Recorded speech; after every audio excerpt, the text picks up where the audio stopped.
Hey, Kent.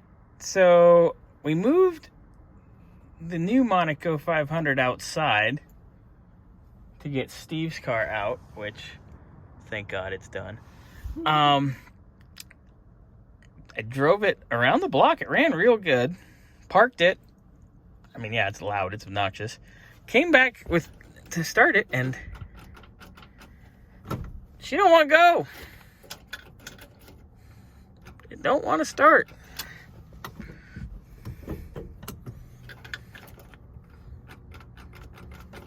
We got this, though.